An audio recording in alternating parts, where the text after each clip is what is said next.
Jadi bisa agak sedikit kita merilekskan pikiran dulu sejenak sebelum saya masuk ke materi yang akan kita sampaikan. Nah, saya mau tanya dulu gimana kabarnya ibu-ibu hari ini? Alhamdulillah luar biasa. Sebenarnya kurang puas syukurilah ibu ya. Ibu Juli biasa ngajarin murid. Gimana kabarnya anak-anak Bumi? Alhamdulillah wa syukurillah Allahu Akbar. Ya gitu ya. Oh ada luar biasanya. Mungkin kayak mana nih kalau ke guru? Bisa juga ya Umi ya. Yuk, saya tanya ya. Gimana kabarnya hari ini Umi cantik? Alhamdulillah wa syukurillah luar biasa. Allahu Akbar. Alhamdulillah masih semangat ya. Nah, ini kita sedikit merilekskan dulu pikiran kita ya, Ibu ya. Mungkin ada yang udah tahu nih lagu atau tarian ini. Bentar ya.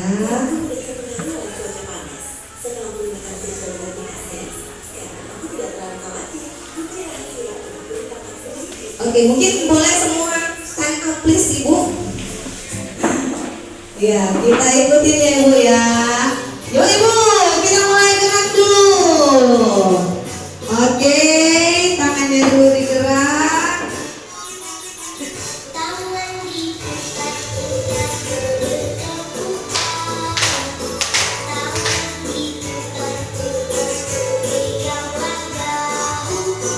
Tangan diputar-putar pegang bahu. Goyang tuh. Tangan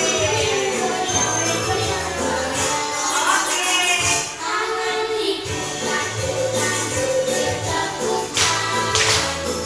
Tangan diputar-putar pegang bahu. Tangan diputar-putar pegang bahu. Goyang-goyang, goyang-goyang, goyang-goyang. Diputar-putar, diputar-putar atasku. Diputar-putar, diputar ke bawah. Diputar-putar, diputar ke kanan. Diputar-putar,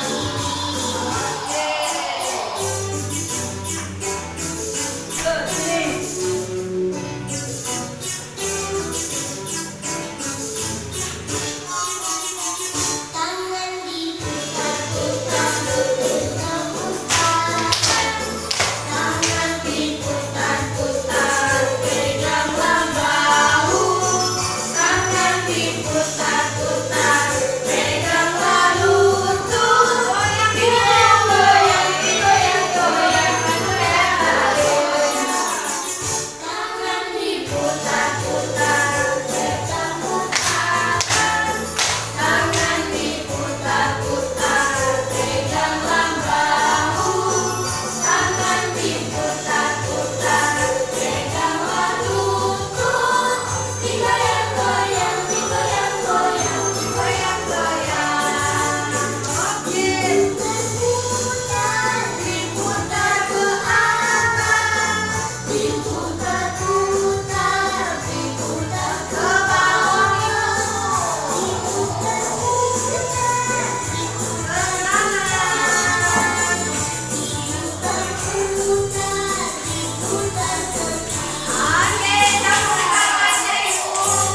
Rilekskan pikiran kita sejenak, membuat kita santai dulu sebelum saya masuk ke materi.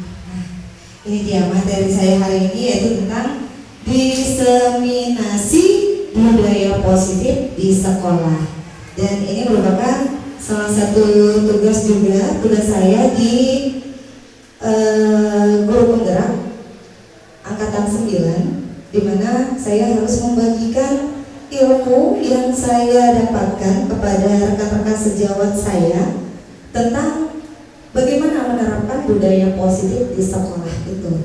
Oke, Nah, sebelumnya saya ingin bertanya Ibu, kira-kira apa ya arti dari budaya positif itu dan contoh dari budaya positif yang kita terapkan?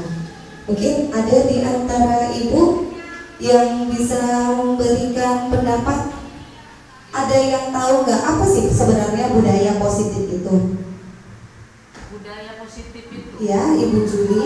itu biasanya kebiasaan-kebiasaan yang kita adopsi Ya, sejak kita sebelum lahir yang sudah terpatri di norma masyarakat yang bersifat positif. oke. Ya, beri tepuk tangan dulu Ibu. Nah, yang benar seperti yang dikatakan oleh Ibu Juli tadi, budaya positif adalah kebiasaan-kebiasaan yang sudah kita dapatkan dari lahir. Berarti sudah kita dapatkan dari sudah kodratnya, ya Ibu ya. Oke. Tetapi kalau misalnya saya kalau sudah berdasarkan kodratnya tadi, bisakah anak itu merubah kodrat tadi yang sebenarnya dia sudah positif berubah menjadi negatif? Bisa. Itu dipengaruhi oleh peran siapa Ibu? Pertama, Keluarga, lingkungan, dan sekolah. Nah, salah satunya makanya kita mengambil di sekolah karena sebagian anak-anak banyak yang memang waktunya dihabiskan di sekolah. Banyak. Nah, kira-kira contoh budaya positif tadi apa Ibu? budaya positif ya yang kita sederhana aja tuh. Iya. Pamitan saat di sekolah, Oke. bersapa jika bertemu. Nah, itu nilai apa Ibu kira-kira kalau kita berpamitan saat Karakter lah itu. nilai kebajikan apa Ibu? Sopan, santun, atau akhlak? Nah, itu yang akan saya bahas. Nah, ini Ibu, budaya positif di sekolah merupakan hal yang sangat penting untuk menciptakan pendidikan yang berkualitas di sekolah. Apalagi sekarang ini kita sudah melaksanakan kurikulum merdeka. Ada P5 Kak Ibu untuk Ibu Ria, Ibu Miftah, sudah ada P5. Nah, di dalam P5 itu atau proyek penguatan profil pelajar Pancasila yang sangat perlu adanya budaya positif di sekolah. Kira-kira ngomongin soal P5 tentang pelajar Pancasila, apa aja profil pelajar Pancasila Ibu? Percaya kepada Tuhan Yang Maha Esa, Beriman, bertakwa. mandiri, Oke, yang kedua, ketiga, keempat, oke, kelima, iya. Ada lagunya Kak Ibu? Boleh bagaimana lagunya Ibu? Ada yang tahu lagunya? Apa itu? Belajar Pancasila, Tuhan Yang Esa dan berakhlak mulia, berkebinekaan tunggal,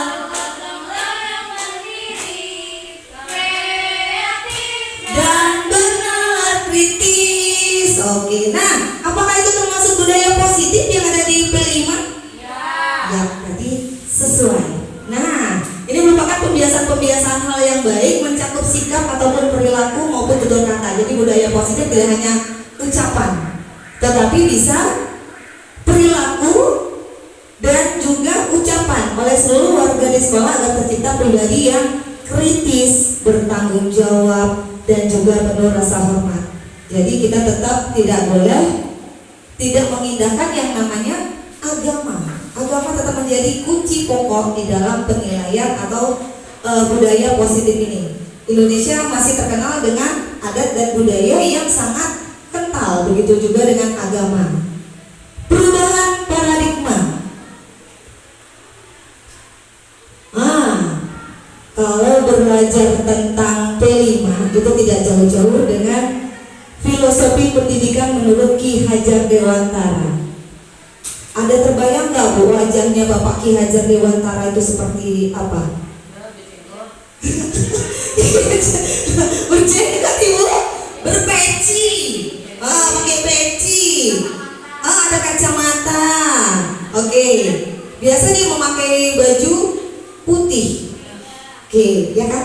Nah, menurut filosofi pendidikan nasional Ki Hajar Dewantara, guru itu diibaratkan sebagai petani. Jadi kita itu sebagai petani, Bu.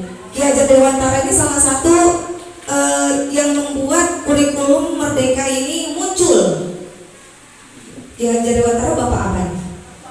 Yes, nah, itu sudah lupa. Kapan hari pendidikan kita? Itu hari guru Ibu?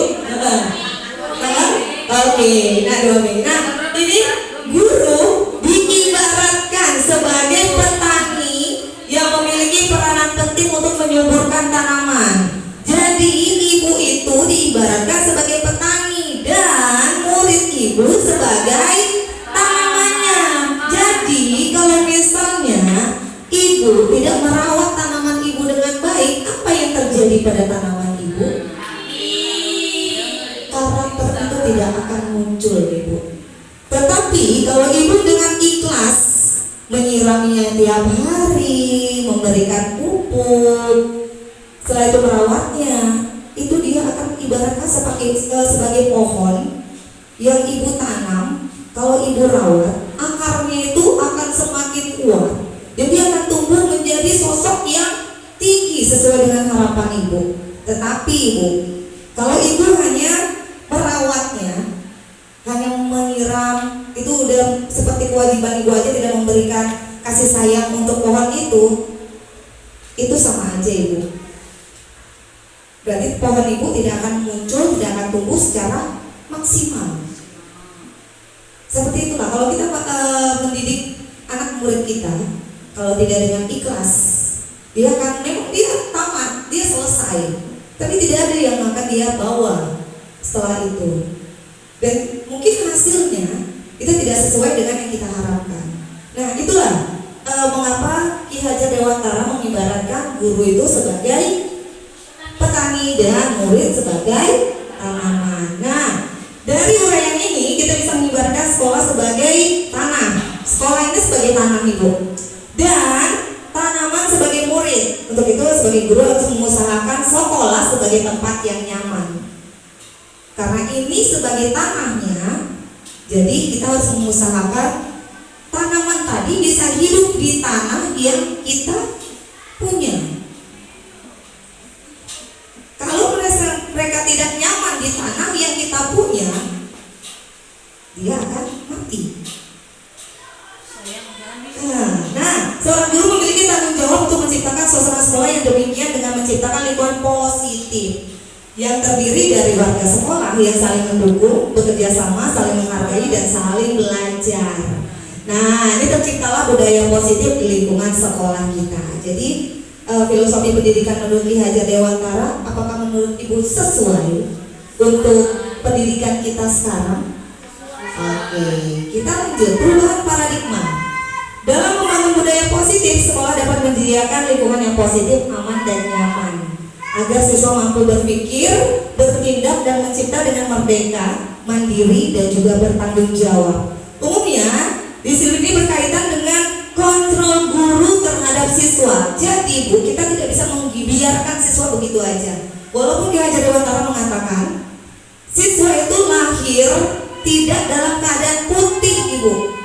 Mungkin selama ini kita beranggapan siswa itu kertas kosong. Ibu setuju dengan pendapat itu? Siswa lahir atau siswa sewaktu lahir ibarat kertas kosong yang gak ada gambaran apa-apa di dalamnya. Setuju tidak Ibu? Bagaimana? Setuju?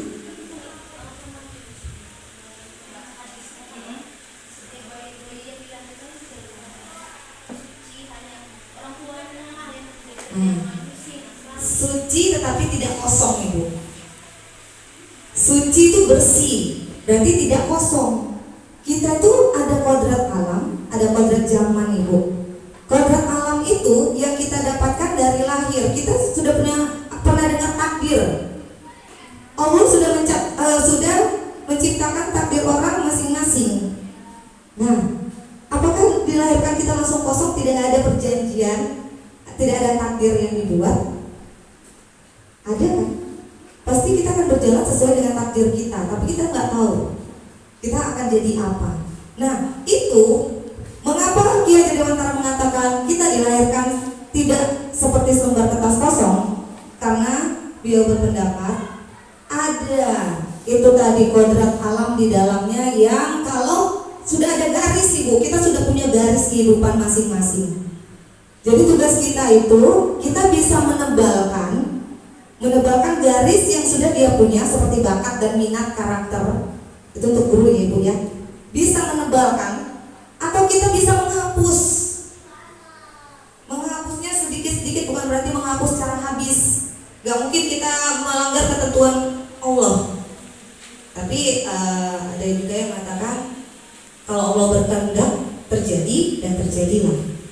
Nah, berarti ada untuk kemampuan itu kita bisa menghapus sedikit-sedikit. Itu untuk yang bagaimana Bu? Ada positif, ada negatifnya. Setiap anak tidak, memang tadi Bu Juli bilang setiap anak dilahirkan punya budaya positif masing-masing. Ada negatifnya juga berarti kan Ibu. Nah, jadi bagaimana cara kita untuk menghapus sedikit demi sedikit yang bakal menjadi bakal cikal dari perbuatan yang negatif tadi. Kita bisa merubahnya sedikit-sedikit. Ibu juga bisa merusak kertas itu Ibu. Secara tidak langsung kita bisa merusak kertas yang sudah ada tadi. Kita bisa menebalkan, kita bisa menghapus, kita bisa mencoret-coret kertas itu menjadi tidak berlaku lagi. Hati-hati Ibu. Jadi itu konsepsi. Ini yang sering kita tidak sadari Bu. Yang pertama, kita sering membayangkan guru itu bisa mengontrol siswa kapan aja. Pernah kita membayangkan seperti itu Ibu? Kita bisa mengontrol siswa semau kita. Ada Ibu ya? Ada enggak? Ada. Karena kita sebagai guru pasti kita mempunyai. Saya pun kalau dibilang saya pernah punya, bahkan ada sampai sekarang punya ilusi yang seperti ini. Guru mengontrol siswa, hanya saya yang bisa mengontrol siswa saya. Yang kedua, ilusi bahwa semua penguatan positif, efektif dan bermanfaat. Semua yang saya katakan, semua yang saya ingin itu bagus untuk anak. Saya memaksa mereka untuk ke bakat yang saya inginkan. Saya tidak mengembangkan bakat mereka. Pernah Ibu mungkin berpikiran seperti itu? Anak itu harus menjadi seperti yang saya mau. Pernah? Mungkin dulu sebelum apa pernah? Oke, mereka mau seperti apa ya jalan gitu kan. Yang ketiga, ilusi bahwa kritik dan membuat orang merasa bersalah dapat menguatkan karakter. Kita kadang mengkritik orang Ibu. Kita mengkritik dia dengan tujuan biar kau kuat nanti. Pernah kita merasa seperti itu? Ini kumarahi kau ini biar kau kuat nanti ke sana, katanya gitu. Ada kan Ibu? Ada kita, pasti ada ini. Membuat orang bersalah dengan tujuan untuk menguatkan karakter. Itu ilusi Ibu. Setelah itu ilusi bahwa orang dewasa memiliki hak untuk memaksa. Hanya kita yang bisa memaksa anak. Ada pemikiran seperti itu Bu? Ada. Nah, semua ada Ibu. Di teori kontrol ini semua ada. Nah, ini dia Ibu. Stimulus respon lawan teori kontrol. Stimulus respon inilah yang selama ini kita anggap ilusi yang sudah kita buat. Dan yang ini bagaimana kita mengontrol dunia itu Ibu, merubah apa yang menjadi ilusi kita tadi. Yang pertama, realitas kebutuhan kita sama. Selama ini kita menganggap kita itu sama, murid itu sama saya. Dan ternyata kebutuhan setiap murid itu berbeda, tidak sama. Yang kedua, semua orang melihat hal yang sama. Tidak ada lagi berpendapat seperti itu Ibu. Karena setiap orang memiliki gambaran yang berbeda. Murid itu berbeda dengan kita Ibu. Murid itu sangat berbeda karakternya. Jadi tidak ada tadi yang ilusi yang 4 tadi kita buat, kita rubah menjadi teori kontrol tentang dunia. Kita rubah, mengontrol diri kita untuk secara meluas mendunia, tidak hanya melihat untuk diri kita sendiri. Bagaimana Ibu? Ya, berarti kita sendiri harus mengembangkan wawasan. Iya, mengontrol diri kita dulu Ibu. Berdasarkan ilusi tadi. Mungkin selama ini karena kita masih menganggap ilusi ini ada di dalam diri kita. Kalau ilusi ini sudah kita buang jauh-jauh dalam diri kita akan masuk ke teori kontrol tentang dunia, tentang universal. mendunia bahwa anak itu berbeda dengan kita. Anak itu berbeda dengan satu dengan yang lainnya. Mungkin ada yang ingin ditanyakan untuk bagian ini? Saya ingin bertanya. Pertanyaan pertama, apakah Bapak Ibu setuju dengan pernyataan ini? Hukuman dapat meningkatkan disiplin diri siswa. Setuju? Mungkin yang menyatakan setuju boleh raise hand. Yang menyatakan setuju boleh. Ini benar, kita nggak bilang benar salahnya Ibu. Kita nggak benar-benar salahnya. Kita yang mencari solusi terbaik. Kalau Ibu berpendapat jadi yang monggo gitu, silakan. Yang setuju boleh angkat tangan Ibu. Oke, berarti kayaknya dia ragu-ragu dia jalannya ke sini. Gini apa gini? Gini apa gini? Apa gini? Berarti cuma dua. Yang menyatakan setuju kedua, 3. Oke. Nah, selanjutnya, apakah Bapak Ibu setuju dengan pernyataan penghargaan dapat meningkatkan motivasi siswa untuk berdisiplin? Angkat tangan kalau setuju. Iya. Ya. Oke, mungkin boleh salah satu dari Ibu memberikan pendapat kenapa Ibu menyatakan setuju? Ini Ibu. Kenapa? Ya. Meningkatkan motivasi siswa untuk berdisiplin. Tentu saja Setuju? Kenapa Ibu setuju? supaya menyemangati diri dia untuk bermotivasi lagi Oke. berbuat yang lebih baik. Oke, tepuk tangan dulu Ibu. Nanti ya Bu ya. Nanti saya akan menjawab untuk pertanyaan-pertanyaan ini. Apakah memang itu termasuk disiplin? Dan ini juga kemarin ditanyakan juga kepada pengawas. Ditanyakan oleh pengawas, apakah dengan memberikan ranking itu tindakan yang benar? Apakah saat siswa kita memberikan benda kepada siswa setelah dia melakukan kegiatan yang kita suruh, apakah itu tindakan yang benar atau malah salah? Oke. Sangat mempengaruhi orang tua dan murid. Oke, ya. Kalau datang dikasih rapor ranking berapa anak saya Bu? Saya ranking berapa? Itu dan seterusnya dari dulu itu pertanyaan. Oke, Dan ya. ranking. Seperti itu. Iya, nanti kita jawab Bu. Saya bilang macam mana ya kalau PTS belum Bu? Oke. Nah, ya sudah ada solusinya, sudah ada jawabannya nanti Bu. Kita, Seperti itu orang iya. tua Oke, sebenarnya kita yang sebagai guru bagaimana menanggapi itu, bagaimana menjawabnya dengan mencari sebenarnya kenapa. Inilah yang kita pelajari biar kita bisa menjawab pertanyaan yang diberikan oleh siswa tadi. Oke. Nah, selanjutnya pemberian hukuman yang positif seperti membaca buku, menyapu halaman dapat meningkatkan disiplin anak. Apakah ini setuju atau tidak? Kalau tadi yang pertama hanya sekitar 20% yang setuju. Pertanyaan kedua hampir 100% setuju. Pertanyaan ketiga, yang setuju mungkin boleh angkat tangan Ibu. Ini menurut Ibu. Ibu, anak Ibu berapa persen? Kan dari persentase itu bukan hanya untuk satu kelas.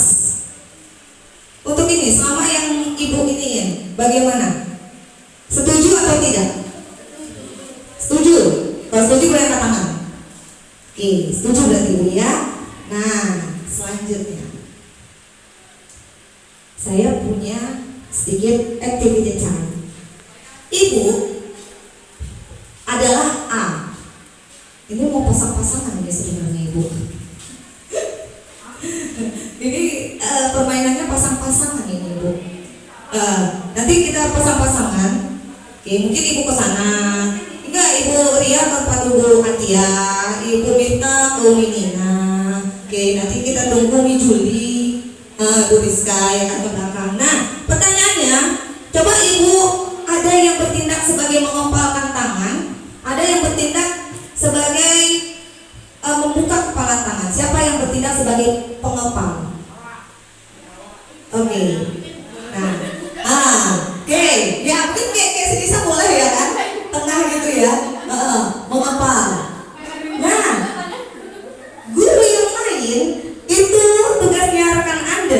mencoba dengan segala cara membuka kepalan tangan itu.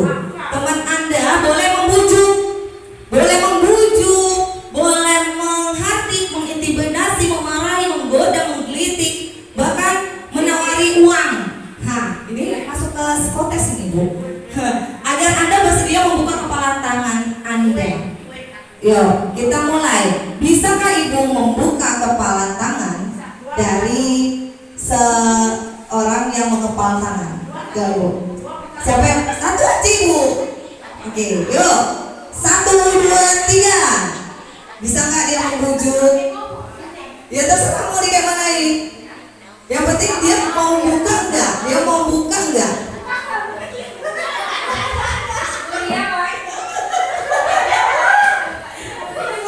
Oke.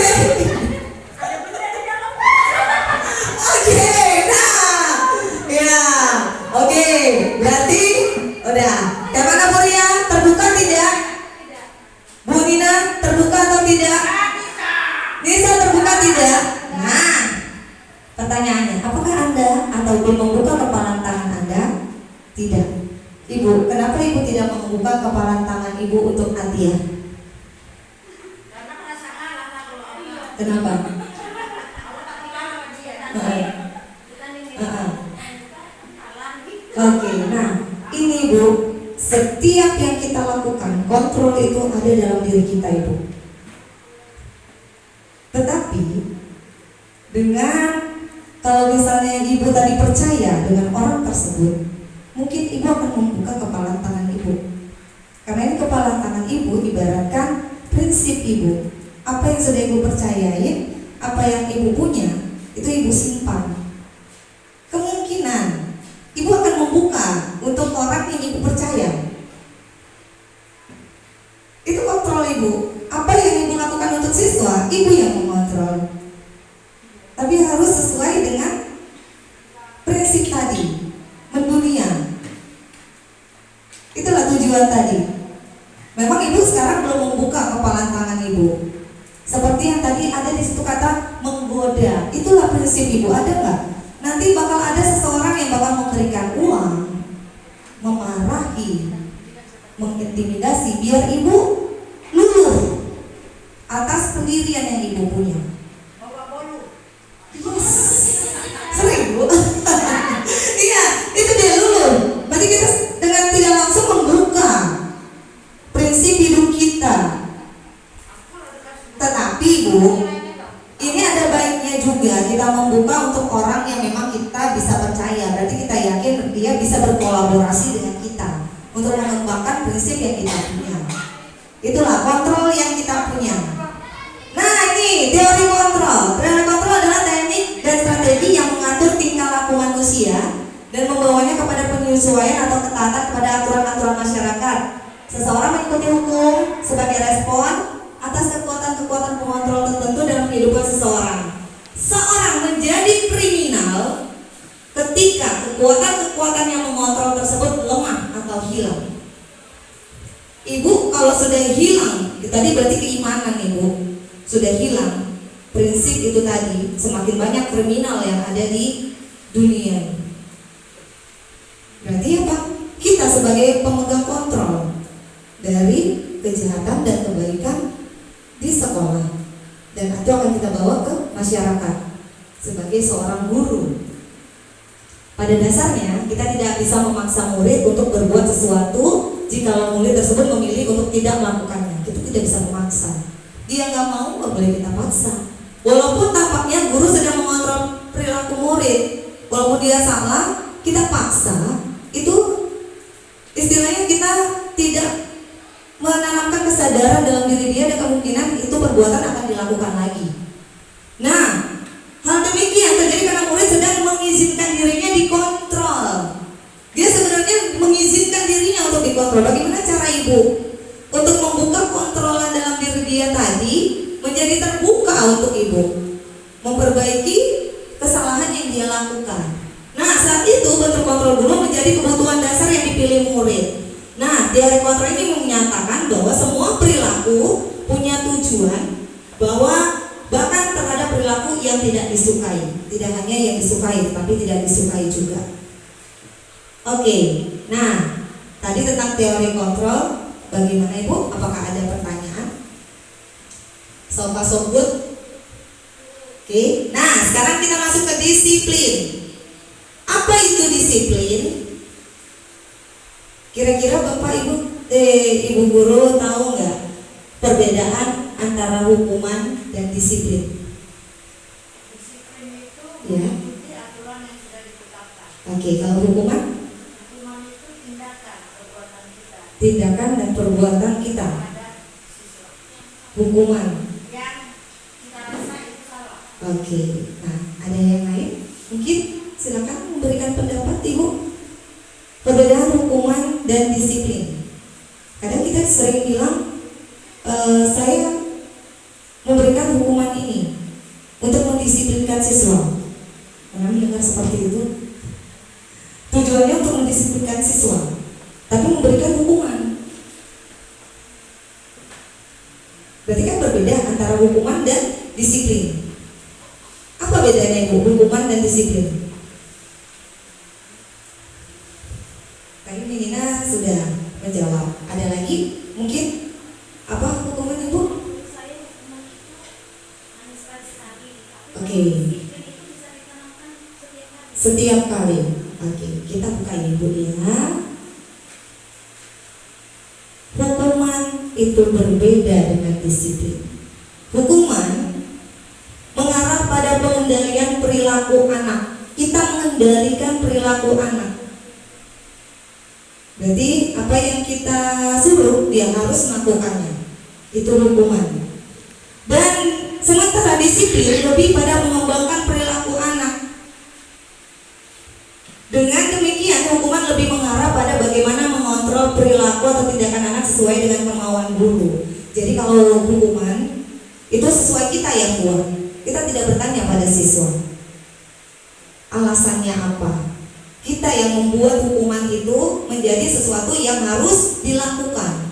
Tetapi disiplin ini setelah kita bertanya, setelah kita membuat keyakinan tadi, kira-kira yang bagian mana yang telah dia langgar, kesalahan yang sudah dia perbuat. Kita tidak langsung menghukum, tetapi bertanya dulu. Itulah bedanya hukuman dengan disiplin. Jadi jangan nanti bilang hukuman itu sama dengan disiplin. Tidak.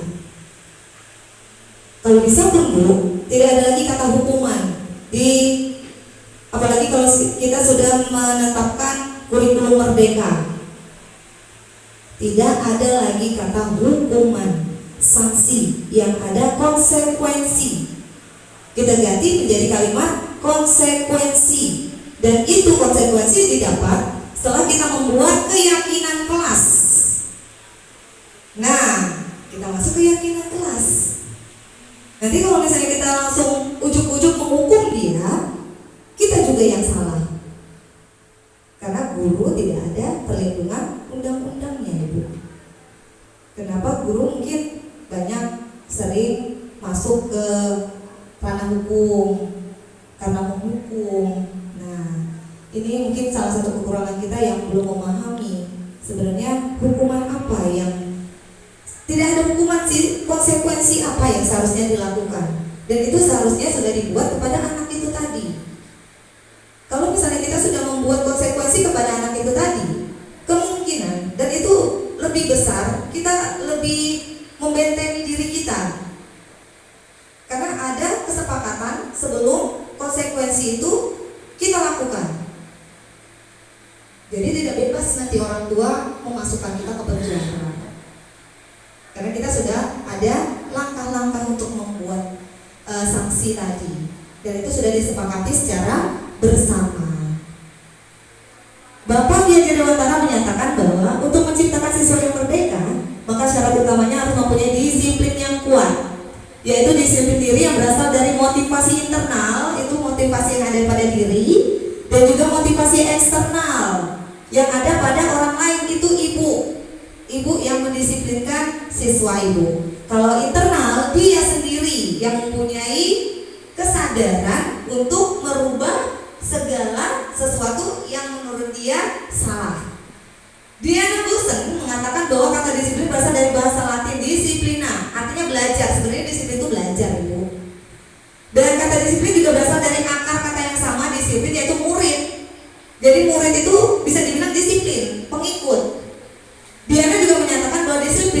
berkonotasi dengan disiplin diri siswa. Jadi disiplin ini untuk diri sendiri. Nah, untuk mencapai suatu tujuan yang bermakna. Ada teori motivasi perilaku manusia. Oke, ini ada teorinya. Kelihatan Ibu agak berbayang ya. Teori motivasi perilaku manusia ada yang pertama.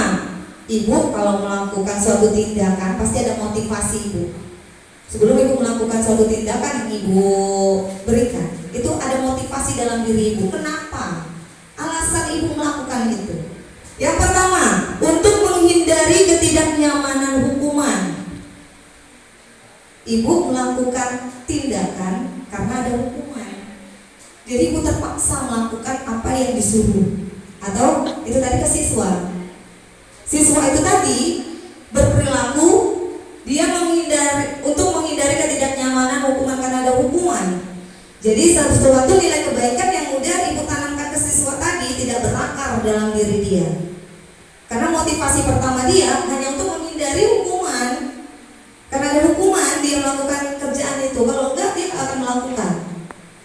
Itu motivasi eksternal. Ada juga motivasi eksternal yang lain untuk mendapatkan imbalan dari orang lain. Nah ini Bu, penghargaan yang saya bilang tadi. Ibu memberikan hadiah dalam bentuk barang atau apapun itu untuk si siswa. Kalau misalnya di kelas Ibu A selalu memberikan barang-barang kalau dia melakukan atau sejenis uang lah atau bentuk-bentuk yang lain. Kalau dia sudah melakukan kegiatan-kegiatan yang positif tadi, dapat ranking atau apa gitu ya kan. Sementara nanti waktu dia naik ke kelas 2 tidak ada lagi itu yang diberikan sama guru wali kelasnya. Apa yang terjadi pada siswa Ibu? Dia tidak akan melakukan kebiasaan itu lagi Ibu. Karena di awal kita sudah menerapkan tindakan yang salah. Sebenarnya tidak salah sih, kurang tepat. Mungkin itu juga yang terjadi sekarang Ibu. Ada, mungkin di guru kelas ini memberikan ini, tapi tiba masuk di kelas yang ini tidak ada. Jadi murid itu merasa, itu tadi nilainya itu belum terpatri. Itulah kenapa kita tidak boleh, atau bukan tidak boleh, sedikit meminimalisir pemberian penghargaan kepada siswa. Itu saya lakukan. Iya, karena itu tadi bisa berakibat berimbas kepada orang lain. Setiap kali pelajaran mereka harus kasih sama perkalian sampai yang bisa perkalian segini dia 2000. Sebenarnya jangan Ibu. Tapi luar biasa semangat. Kita nggak tahu Ibu nanti apa yang terjadi pada siswa Ibu. Kalau kita memberikan penghargaan, bagus kita memberikan apresiasi berupa tepuk tangan.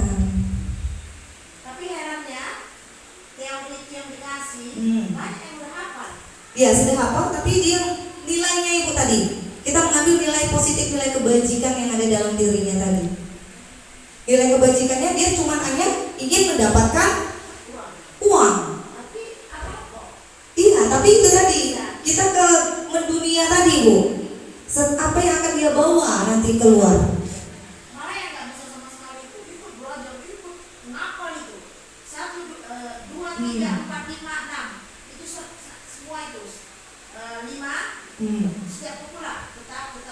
Iya. Nanti itu ditambah itu kayak Arwin gitu kan bisa nih bisa Ya mungkin tidak dalam bentuk uang Ibu kalau bisa. Belum tentu juga nanti guru kelasnya yang lain juga bisa melakukan seperti itu. Karena kan uang ini belum tentu semua guru mempunyai nilai uang yang sama, gitu kan? Kalau bisa, harus seperti ini dan nggak saya lanjutkan. iya. Kalau bisa tidak Ibu. Itu tadi kita mengambil nilai-nilai kebajikan, nilai budaya positif untuk siswa tadi ke depannya. Dan untuk rekan kita juga berimbas kepada rekan kita Ibu. Anak itu kalau misalnya nanti di kelas dia lupa misalnya di kelas 6 guru itu tadi tidak melakukan metode yang seperti Ibu buat, udah Ibu, itu berarti tidak ada nilai yang ada di nilai tertanam dalam dia memang ingin menghafal kali-kali itu untuk kebutuhan dia, sehari-hari nanti setelah tamat. Berarti niat pertama dia untuk mendapatkan hadiah. hadiah, bukan untuk belajar. Kalau bisa niat pertama ditanamkan itu belajar. Kalau bisa, oke, itu motivasi eksternal. Tapi nggak apa-apa sih kalau misalnya itu masih diiniin, kita berubah perlahan-lahan, merubah apa yang sudah kita lakukan. Tidak langsung, tidak boleh, tidak. Sedikit demi sedikit kita perbaiki. Kita nggak ada yang salah ibu, karena pastinya semua orang mempunyai karakteristik yang berbeda. Tapi kita ada baiknya memperbaiki sedikit demi sedikit tadi, menghapus tindakan-tindakan tadi ibu. Selanjutnya untuk menghargai, nah ini dia motivasi yang terakhir ini ya, motivasi internal, tujuan disiplin positif tadi untuk menghargai dirinya sendiri, bukan untuk mendapatkan hadiah. Oke ibu. Nah tadi ada pertanyaan yang pertama, penghargaan. Pertanyaan yang kedua tadi, apakah termasuk ini? Berarti jawabannya tidak. Memberikan penghargaan dalam bentuk ini bu. Kenapa? Karena itu bisa membuat siswa merasa terhukum. Siswa yang tidak mendapat juga merasa terhukum. Untuk siswa yang mendapatkan ranking ini juga, seandainya dia turun, itu akan merasa terhukum ibu. Beban dia itu untuk ke orang tua, tanggung jawab ke orang tua, tanggung jawab ke temannya itu tinggi bu. Saya mengambil contoh kenapa di Jepang atau di Korea kasus bunuh diri semakin meningkat, karena itu tadi mereka tuh tinggi bu pemberian apresiasi dalam bidang pendidikan. Jadi mereka tuh dituntut belajar memberikan penghargaan dan tidak tahu motivasinya itu tadi awalnya karena dia tidak bisa menggapai apa yang sudah dia gapai, iman dia semakin kuat, maka terjadilah kasus. Jadi tadi bu, yang saya bilang pertanyaan yang menderu-deru dari sekian orang tua Ya, oke. datang, Nah. anak juga datang menanya terus. Oke. Nah, nanti mungkin sebelumnya kita kasih pengarahan tadi bu yang saya jelaskan kenapa kita tidak boleh memberikan penghargaan. Kita harus menghargai setiap anak. Setiap anak mempunyai bakat masing-masing, potensi masing-masing. Dia rankingnya mau di bagian ini, dia ranking di bagian ini, gak masalah ibu. Tetapi, nah solusi dari kita apabila ada siswa, ada orang tua siswa yang ingin kita tetap memberi ada ibu kertas lembar yang kita simpan. Itu kan memang untuk siswa, tidak terpampang di rapot. Hanya orang tua siswa yang tahu. Itu nggak semua orang tua siswa mau tahu ranking ibu, ya kan? Ibu tunjukin aja, itu dari ranking 1 sampai 30, ibu tunjukin kalau dia mau. Ini ibu, saya simpan, tapi kalau ibu mau, saya berikan. Inilah rankingnya. Oke?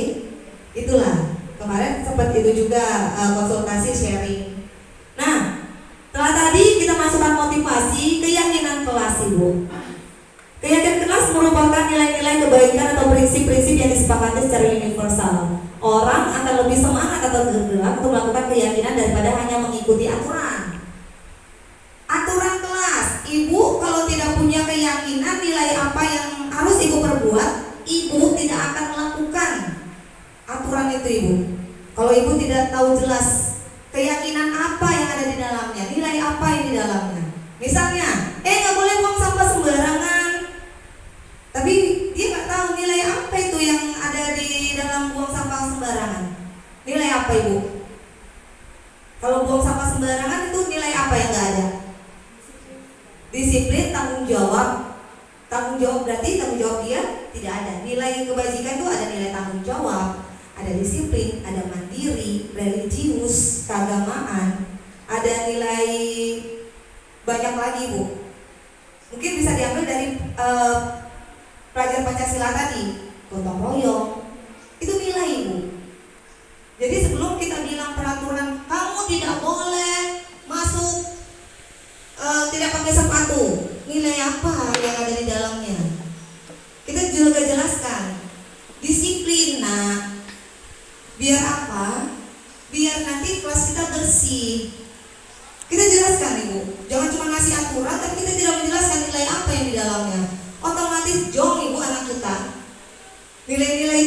nggak bakal dibawa sampai ke keluarganya.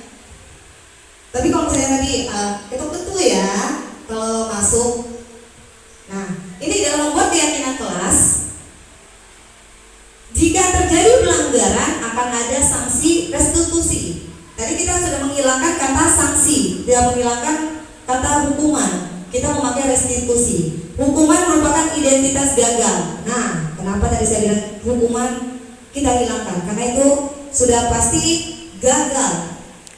Indeksnya kita gagal karena kita memberikan hukuman. Karena pengertian hukuman tadi untuk perilaku siswa aja, beda dengan disiplin.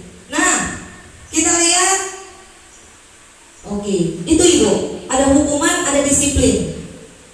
Kalau hukuman itu Ibu, sesuatu yang menyakitkan harus terjadi. Dia sakit, dia merasa sakit Ibu. Sakit itu bisa fisik, bisa verbal, bisa melalui verbal, bisa melalui tindakan.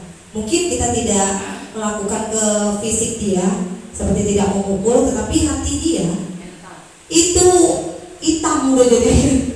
Yang tadinya putih jadi hitam udah, alias apa? Dendam. Itulah apabila hukuman itu terus ada. Kalau sanksi itu sesuatu yang harus terjadi.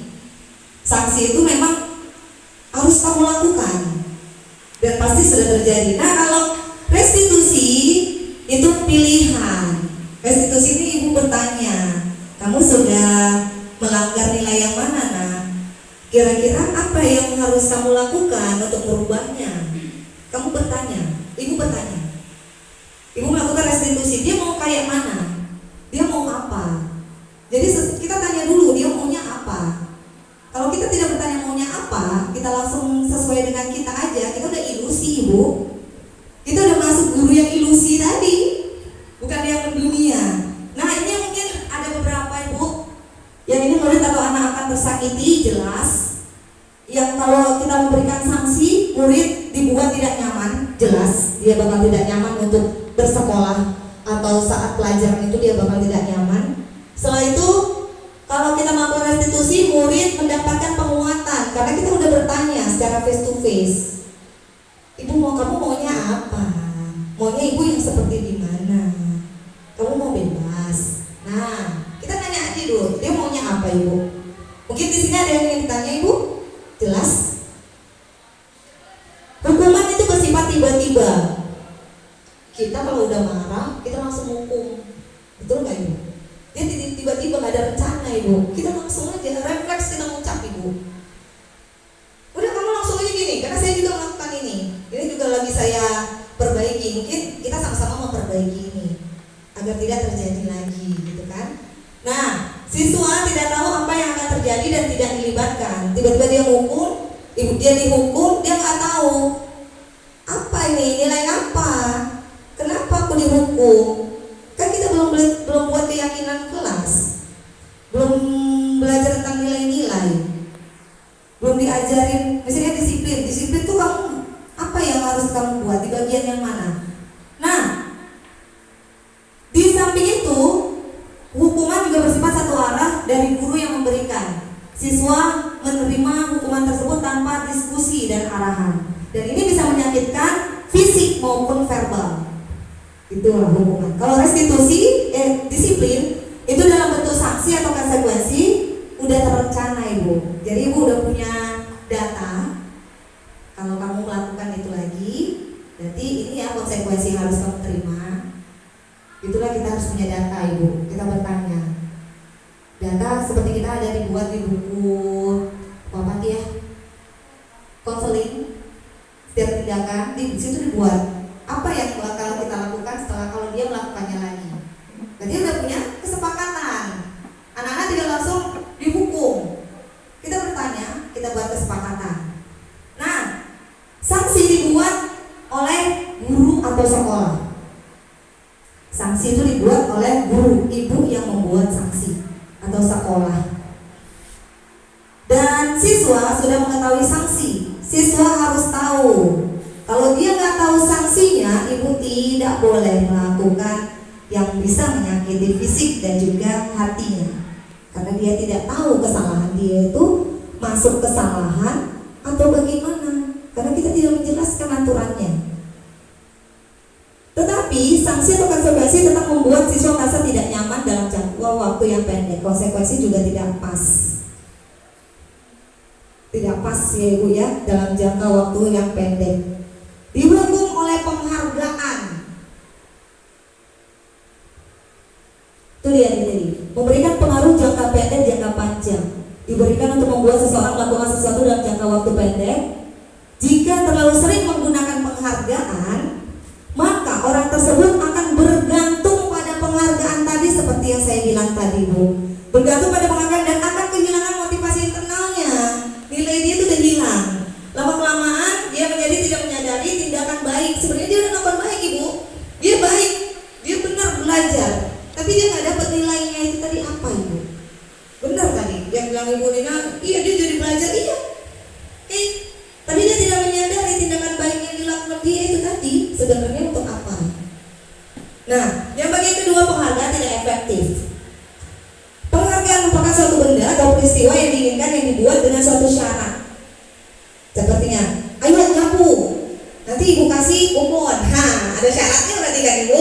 Nah, penghargaan diperoleh jika melakukan hal yang disyaratkan. Jadi, jika tidak mendapatkan penghargaan yang diharapkan, maka akan timbul rasa kecewa, kecil hati, dan kemungkinan dia nggak akan berusaha keras lagi untuk dapetin itu. Jadi rasa kecil hati tadi. Itulah yang selalu terjadi. Iya, betul. Kan kita ubah dulu ya. Dan sekarang saya juga akan berubahnya Ibu. Oke, ketiga, penghargaan merusak hubungan. Ranking bisa merusak hubungan Ibu. Siswa pintar sama siswa yang kurang pintar, dia makan diejek-ejek, jadi rusak itu, renggang itu hubungannya Ibu. Bisa dibaca bagian penghargaan merusak hubungan. Itu akan menimbulkan persaingan di dalam kelas dan berujung pada kecemasan. Bagi yang percaya bahwa tidak akan mendapat kesempatan untuk mendapatkan penghargaan, dia akan berhenti nyoba. Udah ada yang pintar kok, ngapain yang maju? Ada kan Ibu? Ada gak yang siswa seperti Ibu? Ada lah, dia aja lah, aku duduk-duduk aja lah di sini. Kan cuma nemoin aja, yang dapat kan dia. Gak usah murid, kita pun kadang kayak gitu, ya kan? Setelah itu penghargaan mengurangi ketepatan. Dia kurang tepat, karena dia buru-buru. Penghargaan menghukum mereka yang tidak mendapatkan penghargaan. Ini yang saya bilang tadi Bu. Dia merasa dihukum. Kalau dia udah mendapat ranking, tiba-tiba dia turun, dia merasa dihukum. Kalau iman dia nggak kuat, jatuhnya ke tindakan yang tidak baik tadi. Kalau yang bagian ini, penghargaan merusak hubungan, jadinya ke tindakan bullying.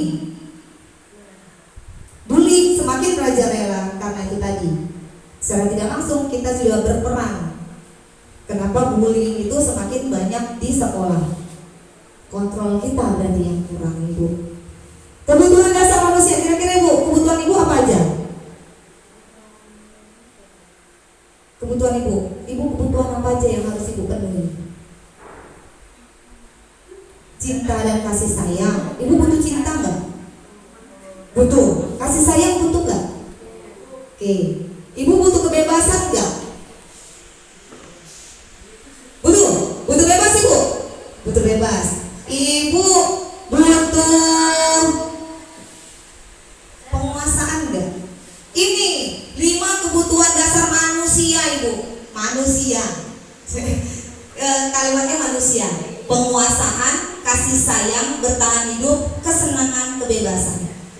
Ini juga yang ada pada murid Ibu. Kalau dia merasa dia udah mulai jalan-jalan di kelas, berarti kebutuhan apa yang tidak dipenuhi dia? Kebebasan, benar Bu. Oke, sudah kita udah dapat poinnya. Kenapa anak itu jalan-jalan? Kenapa dia senang bercerita? Berarti dia bagaimana? Kebebasan juga tadi, kesenangan juga sama gurunya. Berarti dia gak senang sama cara kita ngajar. Mungkin kita bisa tanya sama dia. Oke, ini kebutuhannya. Wah, ini yang terpenting Bu. Posisi kita, bagaimana menanggapinya? Apakah kita seorang penghukum? Seorang penghukum adalah menggunakan hukuman fisik dan verbal. Kita sering menggunakan hukuman. Tadi mungkin memukul, ngata-ngatain anak. Ini kita termasuk guru yang penghukum berarti Bu. Cap kita guru penghukum. Dan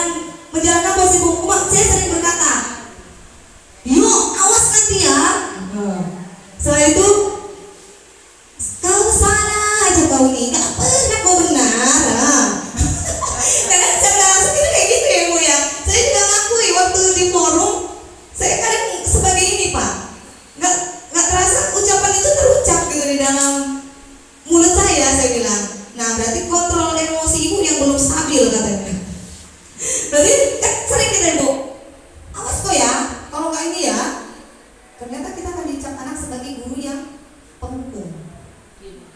Kedua, membuat orang merasa bersalah. Apakah kita ada di posisi ini? Pada posisi ini biasanya guru akan bersuara lebih lembut. Dia suaranya gak kuat, gak nunjuk-nunjuk kayak penghukum. Penghukum udah suaranya kuat, nunjuk lagi, nyakitin lagi, gitu kan. Kalau yang ini, dia suaranya pelan, suaranya lembut, menggunakan keningan, hening dia ngomongnya kan. Tapi Bu, langsung nyelkit. Aduh, kalem ya. Aduh, kecewa ya Bapak sama kamu. Dibalik kata kecewa tadi, kita udah menghukum anak. Aku ngelakuin apa tadi ya? Salah gak aku ya? Itu ada Bu dalam diri anak. Kita ngomongin ini. Berapa kali Ibu harus ngasih tahu kamu lah? Berapa kali ya aku harus ngasih tahu lah? Sebenarnya dia udah menghukum, rasa bersalah. Dia udah kita buat sesuatu rasa bersalah, gak kehukum. Gak di bagian hukum kita gak pakai nyubit, kita gak buat dia sakit hati, tapi kita ngerasa dia buat dia merasa bersalah. Kalau udah kita merasa bersalah, kita pasti bakal diam. Gak mau kita ngapa-ngapain, rendah diri kita jadi. Nah, di bagian 3, sebagai teman, ini kadang sering ya. Posisi ini guru tidak akan menyakiti, dia gak mau nyakitin murid, tetapi akan selalu berusaha mengontrol siswa melakukan pendekatan. Didekatilah siswa itu ya kan. Posisi ini bisa berdampak positif dan juga negatif Ibu. Mungkin kata Tia ini laku katanya kan. Ada kayak Bu, ada di posisi ini Bu. Ada yang di posisi ini? Ada nggak stabil ya? Ada ya? Kadang kita sebagai penghukum, kadang sebagai teman. Iya, Stabil. benar. Sebagai teman. Ini sebagai teman ada positif ada negatifnya Ibu. Positifnya hubungan kita jadi baik sama murid, hubungan kita jadi baik sama orang tua. Dan ini contoh-contohnya ini. Nah kalau misalnya negatifnya nih murid menjadi tidak mau lagi berusaha. Sikit-sikit, nah Ibu itu kan baik, dia udah kayak dan itu, nggak mau dia ngapain aku lagi gitu kan. Nah siswa hanya mau bertindak untuk guru tertentu. Dia cuma ke guru itu aja, dia nggak mau ke guru yang lain. Nah saya itu tidak untuk guru lain dan siswa akan bergantung. Dia cuma ke situ aja karena di situ dia nggak akan diiniin, sebagai teman aja. Itu negatifnya. Ngomongnya kayak mana? Ayo Lana, bantulah Ibu. Kasihanilah Ibu. Ini kita yang ngerasa minta-minta sama siswa kalau bagian ini sebagai teman. Setelah itu, ayo ingat, tidak semua bantuan Ibu selama ini. Oh, ayo kamu ingat nggak semua yang udah Ibu lakuin ini untuk siapa? Untuk kamu kan? Ternyata ini kita sebagai teman, ada positif dan ada negatifnya. Ada Ibu pernah dalam posisi ini? Pernah? Ibu Judi di posisi mana? Semua. Ibu Rizka? Iya, semua. Semua. Ibu Nisa? Ibu Risma? Ibu Nina? Bagian yang mana? Teman, penghukum. Teman ini dia menganggap kita sebagai teman Ibu, tapi tanpa disadari dia tidak menghargai kita. Teman, teman belum. Berarti kalau yang 2 ini Bu, penghukum dan pembuat orang merasa bersalah. Pernah, oke. Minta semua, ini baru 3 nih loh. Ada 2 lagi nih. Oke, Atia? 3 pernah. Oke, Ibu 2 dan 3. Oh 1 enggak ya Ria? Ibu gak pernah nghukum ya? Tepuk tangan dulu lah untuk Ibu Ria gak pernah nghukum. Oke, gak pernah dicap sebagai penghukum ya Bu ya? Iya. Saya oke, tapi gak apa-apa Bu, nanti sedikit-sedikit kita bagusin ya kan Bu Jul? Kita gak berdua ini Bu Jul yang sering ya kan? Yang keempat itu monitor, pemantau. Di bagian ini sebenarnya bagus juga nih Bu. Di bagian ini yang saya bilang lumayan belum bagusnya. Posisi memantau berdasarkan peraturan-peraturan dan konsekuensi dengan memisahkan hubungan pribadi. Guru, saat dia sebagai guru, dia harus bertindak sebagai guru. Di luar teman atau ibu tidak sebagai teman, agar kita merasa dihargai. Jangan terlalu memberikan kebebasan kepada siswa. Kalau kita terlalu mendekatkan diri juga kepada siswa, dampak negatifnya tadi kita tidak akan dihargai, Bu. Ke temannya juga, dia nggak mau berteman sama guru yang tadi. Masih ngintil aja. Iya, ngintil gitu ya. Oke, ngomongnya kayak mana? Peraturannya apa? Ini nanya, kalau bagian ini Ibu sering nanya, apa peraturannya yang udah kita buat? Ibu karena sudah punya data. Di bagian pemantau ini, data menjadi poin pertama. Bagaimana dia tindakannya selama di kelas, Ibu data semua. Karena Ibu udah punya data nih, sebelum manggil dia, Ibu udah punya data setumpuk. Jadi nggak bisa ngomong gitu ya kan. Nah, data, harus ada data, harus ada bukti. Kayak saya bilang, video aja itu nggak apa-apa Ibu, sebagai bukti. Nah, selain ini juga apa yang udah kamu lakukan? Apa yang udah kamu lakukan? Jangan langsung, woi, kau lakuin apa? Cubit gue ya. Itu menghukum, beda sama ini ya Bu ya. Selanjutnya ini dia yang harus kita lakukan. Kita harus berubah seperti ini. Ini yang harus Ibu. Manajer. Kalau nanti ditanya, Ibu posisimu sebagai apa? Manajer. Memang manajer. Bukan manajer untuk perusahaan. Ibu juga posisinya sebagai manajer, gak guru. Tadi kalau ditanya orang, kerjaan gua apa? Manajer. Saya manajer. Loh, guru kan sebagai manajer di sekolah. Iya, jadi jangan kecil hati. Pendidikan ibu kerja sebagai apa? Guru. Enggak, saya manajer kok. Nah, ini merupakan posisi mentor di mana guru berbuat bersama dengan murid. Dia ngajak Ibu. Ibu panggil dulu. Jadi Ibu nggak langsung menghukum, Ibu nggak langsung punya posisi teman. Di bagian ini siswa mempertanggungjawabkan perilakunya. Dia bertanggung jawab sendiri atas apa yang sudah dilakukan. Dia ngaku sendiri. Gak usah kita apa, dia ngaku sendiri. Dan siswa menemukan solusi. Dia nyari solusi sendiri atas apa yang sudah dilakukan. Nah, murid menganalisis kebutuhan dirinya dan kebutuhan orang lain. Dianalisis, kamu tadi ngapain? Jadi dia udah cerita. Jadi kayak mana solusinya nak? Kita sebagai tanya-tanya aja sama dia. Biar dia nyari sendiri, dia jawab sendiri. Karena berarti dia sadar. Nah, untuk yang ini, apa yang kita yakini? Keyakinan kelas. Makanya Bu, mulai sekarang boleh dibuat keyakinan kelas Ibu. Untuk menghindari Ibu terjebak pada perbuatan yang secara tidak sadar akan kita lakukan di kelas. Dan itu buntutnya akan merugikan kita. Mungkin sekarang kita belum kena. Kita nggak tahu karena emosi kita kadang nggak stabil, apalagi cewek ya kan. Itu emosi kadang naik, kadang turun. Yang di masalah di luar bisa masuk. Kalau kita punya seperti ini keyakinan kelas, secara tidak langsung kita bisa membantu diri kita sendiri apabila masalah itu akan datang pada kita. Terjadi, mudah-mudahan nggak terjadi, tapi membentengi diri dulu buat keyakinan kelas. Apa yang udah kamu yakini? Nah, untuk membuat keyakinan kelas ini ada namanya restitusi, Bu. Restitusi itu proses menciptakan posisi bagi siswa untuk memperbaiki kesalahannya. Jadi dia bisa,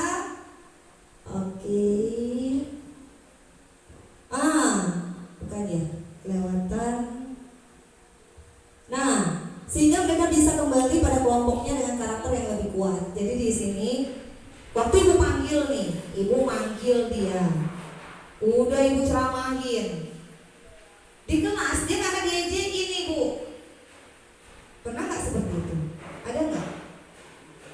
Karena kesalahan yang dilakukan, dia diejekin di kelas, dibuang ke kelompok orang lain, dia nggak masuk ke kelompok geng kita. Ada kan Ibu? Ada nggak? Ada ya kan? Iya, makanya di bagian ini kita bagus membuat restitusi. Kita mengembalikan dia ke kelompoknya, tidak mengucilkan dia. Seperti kemarin ada juga kasus bullying yang terjadi, ada di kelas 5 kemarin Ibu ya. Jadi si anak ini dipisahkan dari kelompoknya, iya, dipisahkan dan dia menjumpai saya. Saya panggil semua anak itu, saya buat berkeyakinan keras tadi, apa sebenarnya yang udah mereka langgar? Setelah itu dia balik, nangis lagi, balik lagi. Mereka mengucilkan saya, Ibu. Kenapa? Karena saya udah mengadu sama Ibu. Wow. Ujungnya apa? Berarti tidak ada keyakinan kelas di dalam kelas itu. Dia balik lagi, saya kasih pengertian ke semuanya. Kita ada sifat saling menghargai. Sebenarnya apa yang dia katakan itu bagus sebenarnya artinya. Kata-kata yang TikTok sekarang apa? Sesepuh, sepuh, apa sih? Sepuh, gara-gara kata sepuh, Ibu. Itu gara-gara teknologi tadi kata sepuh. Saya juga pertama nggak tahu apa itu sepuh. Bila ada yang tahu apa itu sepuh?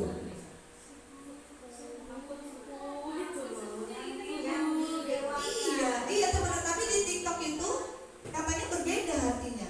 Saya juga nggak tahu. Iya, di TikTok itu TikTok bahasanya lain Bu sama arti yang ada di Kamus Bahasa Indonesia. Saya juga nggak tahu.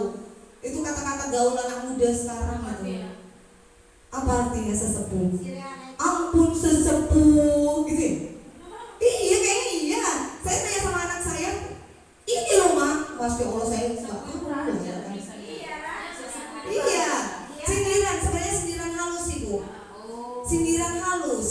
Sebenarnya kalau arti bahasa Indonesia itu bagus. Penghargaan, pemberikan dia yang terbaik lah di antara yang lain gitu kan. Sesepuh paling tua. Iya. Tapi itu termasuk sindiran kalau di TikTok. Ya kan? Maaf sesepuh. Nah, dia tidak tahu. Artinya itu dia tidak tahu. Setelah saya bilang artinya dengan baik, artinya ini, udah dia kembali dengan senyum. Saya juga bagi ke murid-murid yang lain, jangan mengucilkan dia. Masukkan kembali dia ke kelompok. Buat keyakinan kelas. Bisa Bu? Berarti buat keyakinan kelas sekarang. Bisa ya Bu ya? Bisa. Ini tujuannya untuk menguntungkan korban juga, solusi juga, win-win solution. Mungkin pertanyaan Ibu, Men, kayak mana buat segitiga restitusi itu? Untuk menyelesaikan masalah itu kayak mana sebenarnya? Gak boleh dihukum, gak boleh pakai kata-kata yang lembut tapi nyindir, gak boleh jadi teman, gak boleh jadi pemantau tapi ingin jadi manajer. Kayak mana katanya? Nah, ini dia Ibu. Pertama yang harus Ibu lakukan, menstabilkan identitas. Di sini Ibu bisa mengubah identitas anak yang gagal jadi orang yang sukses. Misalnya, dia udah nyuri lah, misalnya mencuri, atau selebihnya dia jalan-jalan di kelas. Saya jalan-jalan di kelas lah, jalan-jalan di kelas atau makan di kelas lah Ibu. Pernah ada makan di kelas ya? Itu tindakan yang sesuai keyakinan kelas atau tidak? Makan di kelas? Tidak. Kita bilangnya jangan, kamu nggak boleh makan di kelas, menghindarkan kata tidak boleh. Tidak boleh pakai jangan juga.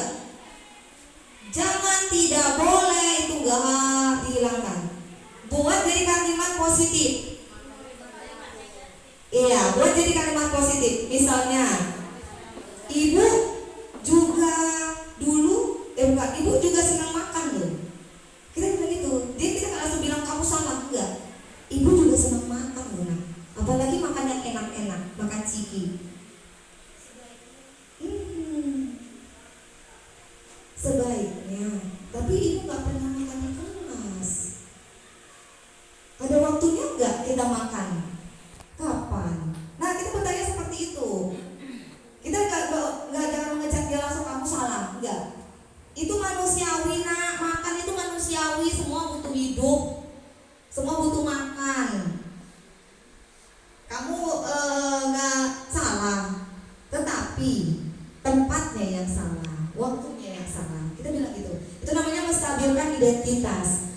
Nih, bila bisa nggak Bapak tidak tertarik untuk cari siapa yang salah, siapa yang benar, semua. Tapi ingin mencari solusi. Itu yang Ibu tanyakan dulu pertama kali. Pertama kali itu ya Ibu ya. Yang kedua, sisi validasi tindakan yang salah. Alasannya, di sini Ibu tanya. Setelah Ibu tadi menyatakan identitas, ibu tanya salahnya apa. Nah sekarang salah kamu di mana? Apa salahnya? Kamu boleh mempertahankan sikap itu, tapi kamu harus menambahkan sikap baru. Sikap barunya apa? Ini urutan yang kedua. Sesuai urutan ya Bu ya. Melakukan restitusi harus sesuai urutan. Yang pertama, tidak menyalahkan murid. Yang kedua, validasi tindakan yang salah. Ibu betulkanlah itu tindakan yang salah tadi. Yang ketiga, nah ini menanyakan, baru ibu tanya, kamu mau jadi orang yang seperti apa nak? Setelah itu apa yang kita percaya sebagai kelas, apa yang kita percaya di kelas, nilai apa? Setelah itu biarkan dia memberikan solusi sendiri. Kira-kira kita harus ngapain? Misalnya kalau merobek baju temennya, solusi apa yang kamu tawarkan biar dia nggak nangis? Pasti suruh ngapain? Dijahit. Bisa kamu menjahit nak? Nggak bisa ibu. Yuk kita belajar jahit bersama. Enak ya Bu ya?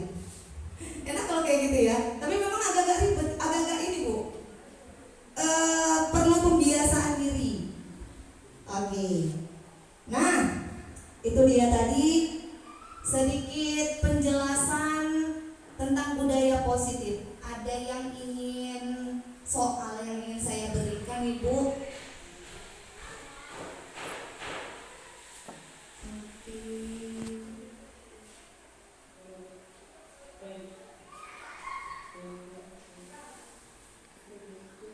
Terlihat nggak Ibu? Soalnya kelihatan Ibu. Terlihat kasus 3. Nah, terlihat nggak Ibu? Enggak ya? Nampak Ibu soalnya? Nampak? Hah? Iya, tapi kok ini ya, internetnya lama sekali ya. Iya, soalnya ini tadi dulu sambil kita nunggu ini kita sharing. Oke, ya. Namun ketika memperhatikan bahwa Fajar malah tidur-tiduran. Fajar dia nggak acuh pada pelajarannya. Ditanyakan sama Ibu Dani, Fajar coba jawab pertanyaan nomor 3, maju ke depan dan kerjakan di papan tulis katanya. Dan Fajar pun tanpa malas-malasan maju ke depan dan sesampai di depan papan tulis, Fajar cuma diem aja dia. Ada nggak anak kayak gini Bu? Ada. Diem sambil megang buku bahasa Inggris dan memainkan spidol di tangannya, cuma gini-gini aja dia. Oke. Nah, gurunya ngomong lagi, ayo Fajar, makanya jangan tidur-tiduran. Lain kali perhatikan. Udah duduk sana katanya. Duduk kembali. Kira-kira siapa yang bisa? Nah, itu yang dibilang sama Ibu tadi ya Bu ya. Agak-agak ingat ya Bu ya. Fajar pun kembali duduk di bangkunya. Hal seperti ini sudah sering kali terjadi pada Fajar. Seperti tidak memperhatikan, acuh tak acuh, dan nilai-nilainya pun tidak terlalu baik untuk pelajaran bahasa Inggris. Pada saat ditegur sama Ibu Dani, dia hanya menjawab, nggak tahu. Ibu Dani pun menjawab diri, gimana kamu Fajar, kamu tidak kasihan sama Ibu. Posisinya Ibu ya, posisinya. Oke, Ibu sudah capek-capek mengerjakan kamu, tidak kasihan sama Ibu. Pertanyaannya,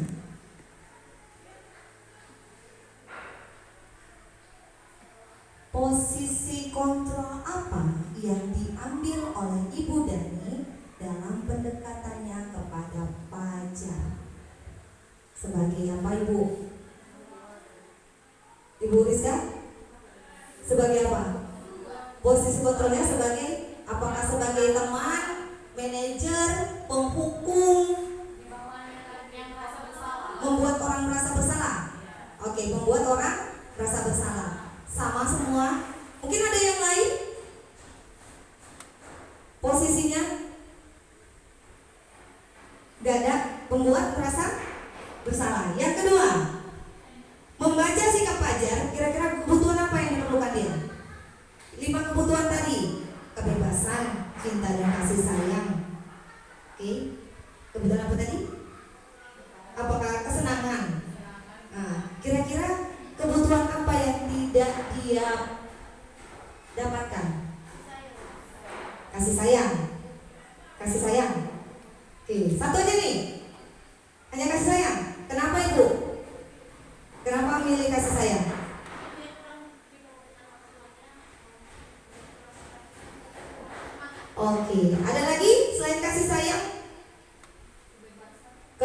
Nah, kenapa ibu memilih kebebasan?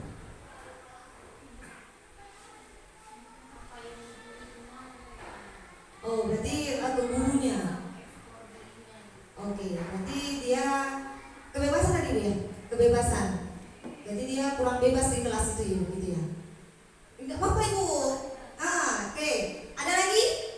Selain kebebasan, ada mungkin tadi ada cinta, ada kasih sayang, ada kebebasan. Mungkin ada lagi? Bagian yang lain kebutuhannya? Tadi masih ada kesenangan, bertahan hidup. Jadi yang mana ada lagi Bu? Kesenangan bisa. Berarti ada 3.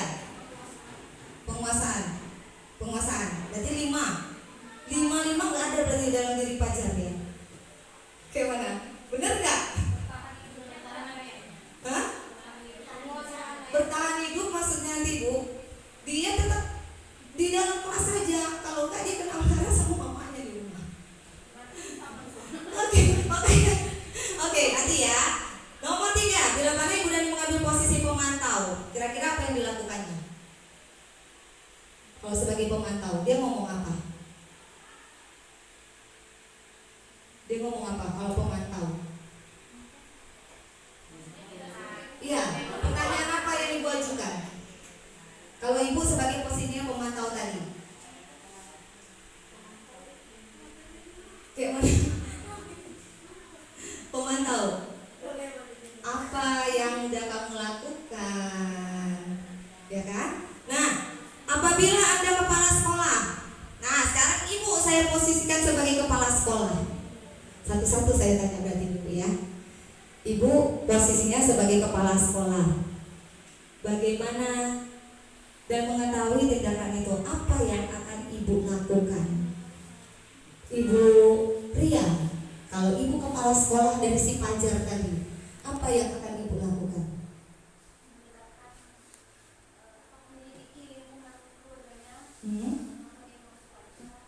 Oke.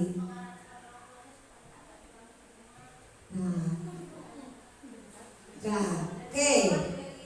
Ya, Atia. Kalau kamu sebagai kepala sekolah, apa yang kamu lakukan? Ya, sama Fajar. Sama Fajar sama gurunya pun boleh. Sama Fajar boleh, sama gurunya pun boleh.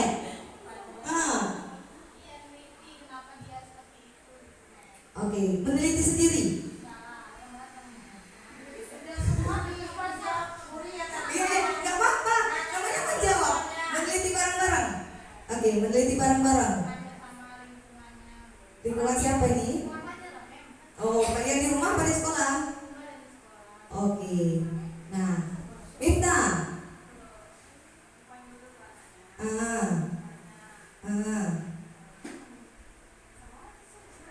Habis ditanya, setelah itu?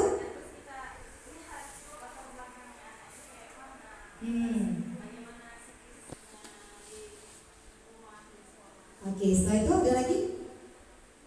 Oke. Umi Nina. Oh, bertanya kepada, berarti ibu langsung ke orang tua? Oh, langsung ke orang tua, tidak ke anak? Anak dulu apa orang tua dulu? Apa gurunya dulu? Anaknya dulu, oke.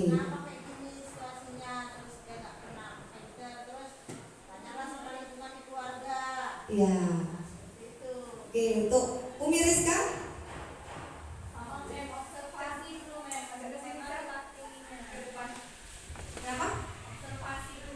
Observasi anaknya, lingkungan.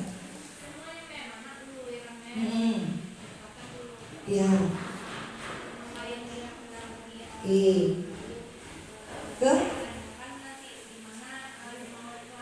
Oke, wali kelas. Baru ke orang tua. Berarti dari anak wali kelas. Anak wali kelas baru orang tua. Bisa.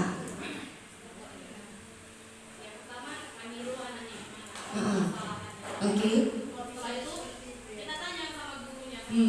Oke. Setelah itu baru kita tanya ke lingkungan, survei lingkungan. Oke. Nah, setelah itu baru cari solusinya. Bu Risma, apakah sama? Panggil siapa dipanggil Bu? polisi kan Bu? Oke, guru kelas. Oh, guru kelas dulu yang dipanggil ya?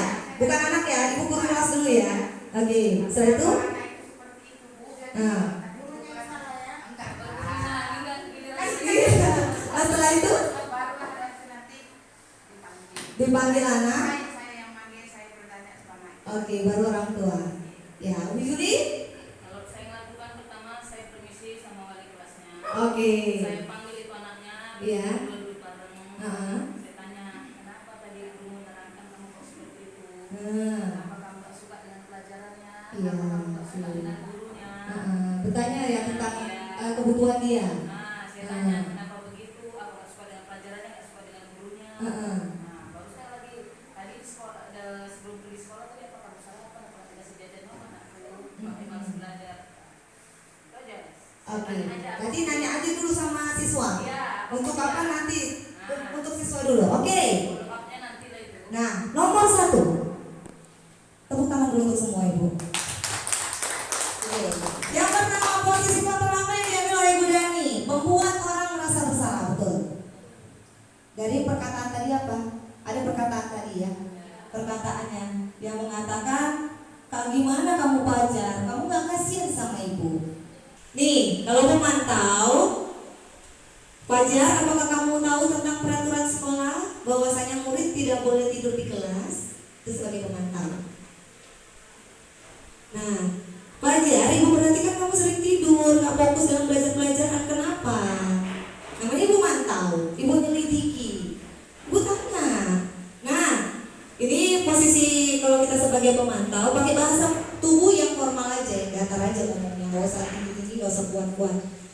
Nah, ini dia. Kalau kepala sekolah, yang pertama kepada guru dulu. Benar, Bu Risma. Tapi semua benar juga sih. Kita harus konfirmasi dulu sama guru yang bersangkutan. Nanya dulu, kan kita belum tahu nih kejadiannya. Kita harus percaya sama guru kita dulu. Kalau kita kepala sekolah, namanya kita punya guru. Sebelum ke siswa, kita panggil dulu gurunya. Benar nggak kejadiannya?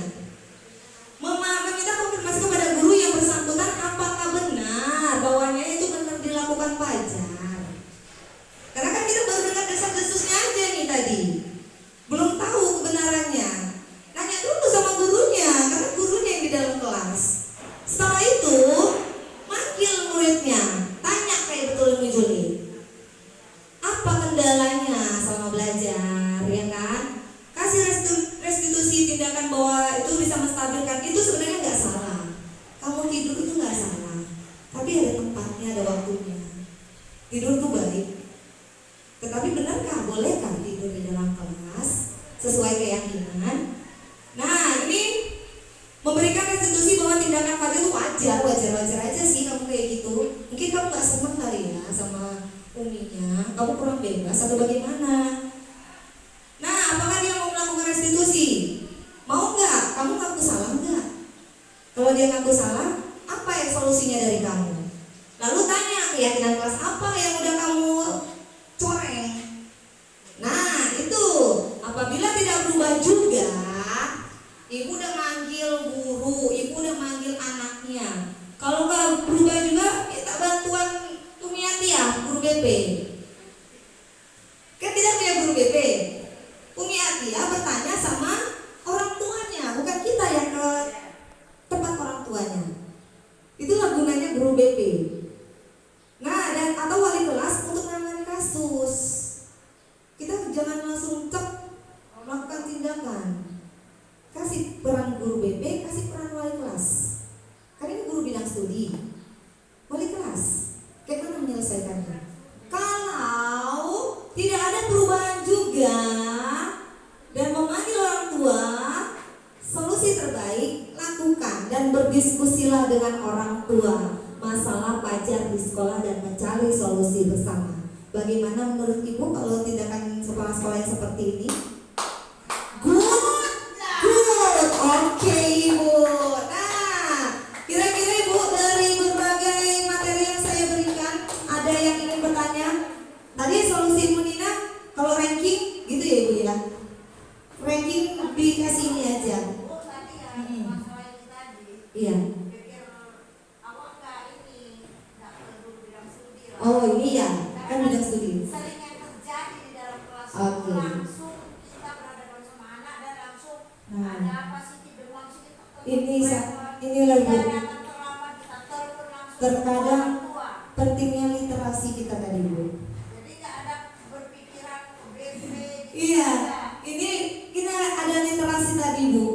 Literasi dari bagaimana cara kita memahami suatu bacaan. Berarti kalau misalnya saya tadi menjawab seperti itu di waktu itu, Ibu tolong literasi Ibu pasti. Iya. Tapi nggak ada salahnya juga. Memang terkadang kita langsung stuck di pikiran itu yang di. Iya. Apa yang terjadi sama Benar. anak langsung orang tua baik Iya. sakit pinter dia nggak ngerjain PR dan sebagainya langsung ketik orang tua terlibat. Iya, tapi kalau misalnya wali kelas masih bisa menanggapi dengan baik sebelum memanggil orang tua, ya lakukan. Tapi kalau misalnya sudah melibatkan orang tua, usahakan untuk kepala sekolah, konfirmasi ke kepala sekolah dulu. Apabila ada sesuatu tindakan nanti yang terjadi, kepala sekolah tahu apa yang terjadi. Kita nggak tahu nanti orang tua itu bakal melakukan apa sama ibu. Jadi kepala sekolah sebagai pemimpin ini bisa mengetahui apa sebenarnya kejadian yang ada di tempat dia bertugas. Jadi kita juga ada aturannya. Oke Ibu, ada lagi yang ingin ditanyakan Ibu? Berarti banyak kesalahan-kesalahan yang kami perbuat ya dalam Iya. melakukan anak. Berarti kita mencoba memperbaiki. Iya, ini dengan adanya seperti ini. Iya. Sedikit membuka ya. Iya, Bu? iya. Iya. Seperti tadi itu dan paling saya ingat tadi yang memberi hadiah itu. Oke. Karena saya rasa mereka itu motivasi belajar luar biasa. Iya, tapi salahnya nanti ke guru yang lain, orang yang lain. Benar, bisa nggak orang itu nanti memberikan seperti itu juga sama anak itu tadi? Oke, ada yang ingin ditanyakan kembali Bu? Sama ranking tadi. Iya, ranking. Ranking pernah juga terjawab. Oke, Terima kasih. iya sebenarnya kita semua ada di posisi 5 guru tadi. Dan itu kita lakukan sesuai karakter anak. Ada anak yang tidak bisa kita buat jadi teman. Ada kan Bu? Ada anak yang memang dia harus dihukum. Ada. Bagi berdasarkan karakter si anak masing-masing bagaimana kita menanggapinya. Tapi kalau bisa, kita ada di posisi pemantau dan manajer. Memang Kalau bisa. saya rasa memang tugas ini berat Bu. Oke. Karena apa? Kita selalu setiap hari kita menghadapi benda hidup Oke. yang berbeda-beda karakternya. Iya. Kita itulah tadi beratnya di situ. Iya, sebenarnya Kita mengukur anak itu pasti berbeda. iya, kalau kita menjalani dengan ikhlas, dengan senang, semua akan ringan Bu. Kecuali kalau misalnya kita tadi memang menjalankannya dengan berat hati, kita tidak menyayangi anak kita, seperti menyayangi murid kita sebagai anak kita sendiri, itu akan berat untuk kita Ibu. Dan ini kan semuanya itu ada peraturan-peraturan Iya. tertentu untuk mereka. Nah, Dengan adanya ini baru kebuka. Harus Iya. seperti ini, harus seperti ini benar. Ternyata ada tingkatannya. Iya benar. Ini untuk membantu menolong. Ya, selama ini kan kita buat cara kita. Iya. Supaya cara kita itu banyak lah kesalahan-kesalahan. Ada yang lebih baik kayak sebenarnya kan. Kita memperbaiki sedikit demi sedikit. Saya bilang saya juga banyak anggota di kelompok saya juga belum ada di bagian titik manajer. Ada yang menghukum, ada yang apa. Tapi bagaimanapun memang itulah kita gitu kan. Setelah kita mempelajari baru kita terbuka sedikit demi sedikit kita perbaiki gitu kan. Karena memang tugas kita menanam pohon tadi Bu. Apalagi di tingkat SD. Itu tingkat yang nilai kebajikannya tuh harus ditanamkan dari awal. Kita nanam. Kalau misalnya kita pingin ya udah tunggu lah tuh gitu kan. Ya tunggu aja dia nggak ada karakter yang kita tanam. Tergantung kita. Kita nanam ini sawah. Sekolah ini sawahnya tanahnya kita yang nanam. Kalau kita biarin aja padinya tumbuh Ibu. Tumbuh tapi yes benar nggak subur. Kita biarin dia aja hidup lah. Cuek aja kita kan. Tapi kalau bisa jangan seperti itu. Oke Ibu. Ada lagi pertanyaan? Iya Ibu Rizka. Dari semua yang udah memaparkan Iya. Iya. Cuma ada sedikit agak apa ya? Iya. Agak menolak Iya, bagian yang mana, Bu? mengenai masalah penghargaan ini. Iya. Sebetulnya penghargaan itu kan banyak ya, berupa pujian juga penghargaan. Pujian, tapi Istilah bukan hanya sekedar istilah apa benda Iya. atau sejenisnya gitu kan, Mhm. pemberian cap stempel ke tangannya Oke. itu juga berupa penghargaan gitu kan. Nah. Nah, inilah kadang beda generasi, beda zaman, beda pula apa pembaharuan ilmu yang Oke. dilakukan Kepada siswa. istilahnya di dunia pendidikan gitu ya. Oke. Nah, kalau dulu kami malah disuruh untuk kita memberikan itu kepada Nah, siswa gitu kan. iya. Bahkan dulu pengawas kami menyuruhkan setidaknya permen itu aja satu buku Nah, harus ada, iya. harus istilah standby di kelas kita. Oke, benar. Ya, Istilahnya, saya. bukan harus yang mewah-mewah penghargaan. Iya, benar-benar Sama kayak poinnya. stempel saya Oke. bilang tadi. Yes. Nah, Itu ada yang agak mungkin dulu Ibu kita belum ada mengenal filosofi Ki Hajar Dewantara tadi. Kita masuk kurikulum Merdeka ini, kita proyek penguatan nilai Pancasila. Mungkin dulu kita belum ada tuh yang namanya nilai Pancasila seperti yang bilang pengawas tadi. Kita sudah melakukan sebenarnya, sudah melakukan kegiatan-kegiatan yang ada di P5, tetapi kita tidak dapat nilainya, Ibu. Bagus Ibu, saya bilang kok bagus untuk memberikan tadi stempel bagus. Tapi yang kita tuntut sekarang itu apanya, Ibu? Nilai, Ibu. Nilai karakter yang akan kita buat untuk anak kita itu tadi. Dia nanti kalau misalnya akan tumbuh seperti itu terus, itu akan berkelanjutan, Ibu. Berarti kalau dulu yang bilang tulisnya itu nggak ada nilai karakter. Nilai sebenarnya nilainya belum muncul. Disinilah kita memunculkan nilai Pancasila tadi. Benar, sebenarnya penghargaan itu ada bagusnya. Tetapi untuk nilai untuk siswa itu tadi belum dapat. Tapi Motivasinya ada. motivasinya lebih dapat di situ. Motivasi yang di bagian intrinsik berarti dia tadi. Bu, motivasi kita tadi ada 3. Ada 2, intrinsik dan ekstrinsik. Intrinsik itu tadi yang memberi penghargaan, hukuman. Ekstrinsik itu yang dia bisa terbalik ekstrinsik ya. Jadi untuk yang bagian ini kita tanamkan dulu nilainya, Ibu. Kalau bisa nilainya dulu. Sebenarnya nggak apa-apa kalau pujian tepuk tangan, boleh. Tapi untuk semua, kalau bisa kita semua anak mendapatkan pujian itu tadi. Tidak hanya satu, Ibu. Karena kita semua anak kita, mereka punya bakat masing-masing. Kalau kita bedakan, kita kasih dia penghargaan, cuma dia yang kita kasih penghargaan, anak yang lain ngapain? Itu tadi, dia pasti bakal bilang, ya udahlah, ibu kasih dia aja lah. Aku kan bukan anak ibu, sih gitu ya. Ada itu pasti dia, untuk sebagian yang memang merasa dia udahlah, aku santai-santai aja lah, Bu. Ada. Nah, tapi memang di sini bukan untuk benar atau salah, Ibu ya. Tapi kita berdiskusi, kita saling sharing pendapat. Itu sih kalau menurut pendapat saya. Kita sama-sama punya pendapat dan menguatkan pendapat. Kalau misalnya Ibu merasa penghargaan itu tetap ada, ya sebenarnya tidak masalah Ibu, tapi mungkin agak sedikit menambah juga ilmu bagaimana ya nilai yang didapat ya untuk anak saya. Lebih baik kemana? Penghargaan mungkin untuk penghargaan yang tidak berbentuk sesuatu yang bisa menghancurkan nilai dari sebagian anak-anak tadi yang tidak mendapatkan. Ya, applause selalu tuh applause, kasih good, pinter, semua kasih wow. Udah senang itu kelas jadi kayak ini, dan anak itu pun tidak ada bullying, Ibu. Ini menghindari bullying. Sebenarnya materi yang saya berikan ini menghindari yang namanya bullying di sekolah. Dan kita sebagai pengontrol, guru sebagai pengontrol nanti. Oke, bagaimana Bu Rizka? Oke, aman? Ada lagi? Ada lagi, Ibu? Ada lagi pertanyaan? Saya pun sebenarnya ke ranking, Ibu.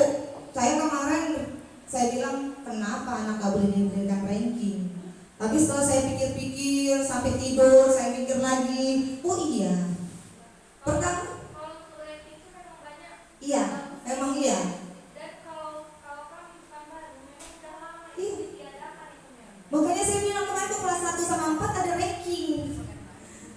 1 dan 4? Ibu 1 dan 4? Kenapa ada ranking? Gak bisa dihapus ya? Keluar otomatis ya, di apa itu? Oh, berarti nanti ditutup aja atau di mana? Kayak mana caranya ya? Iya, itu. Iya. Kalau mau pun orang tuanya harus minta aja dalam bentuk selebaran kayak tadi. Kemarin ada di Muhammadiyah juga udah melakukan itu Ibu. Tapi yang SMP ya. Mereka menyimpan. Kalau ada orang tua yang nanya, bisa berikan. Oke. Ada lagi yang ingin ditanyakan tentang budaya positif Ibu? Good. Bisa kita lakukan secara bertahap lah ya. Bisa ya, step by step. Karena saya juga seperti tadi. Kalau penghukum mungkin bakal kena beberapa guru nih. Karena semua kenanya, udah sana ke ibu itu, udah sana ke ibu itu, ke ibu itu. Jadi mulai sekarang jangan kasih yang bandel sama kami Bu. Iya. Coba jalannya sendiri gitu ya. Cari kayak mana solusinya sendiri yang muncul ya. Oke ya. Saya ucapkan terima kasih Bu atas waktu yang sudah diberikan. Mudah-mudahan apa yang saya berikan hari ini bisa menambah pengetahuan Ibu, menambah semangat kita untuk menjadi seorang guru. Saya akhiri dengan Assalamualaikum warahmatullahi wabarakatuh. Terima kasih ibu sekalian acaranya.